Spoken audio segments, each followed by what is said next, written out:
If you're experiencing an issue with your Xiaomi phone not charging, you're not alone. In this video, we'll show you how to fix it. Let's get started.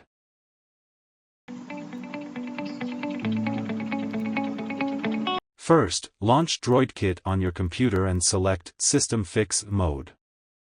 Then, connect your device and click the Start button. Follow the instructions to enter recovery mode.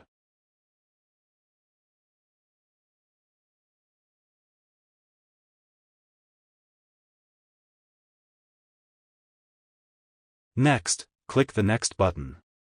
DroidKit will automatically install the firmware package. This may take some time, so please wait and be patient.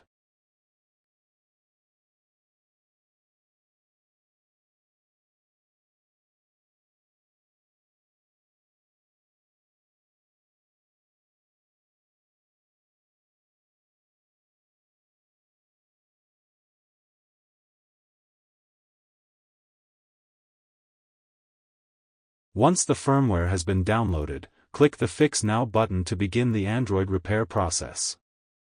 After the repair process completes, you'll see the System Fixed Successfully page, and your Android device will restart. Now, your Xiaomi device should now charge normally. Thanks for your watching. If you find the video helpful, don't forget to subscribe to our YouTube channel and give us a thumbs up.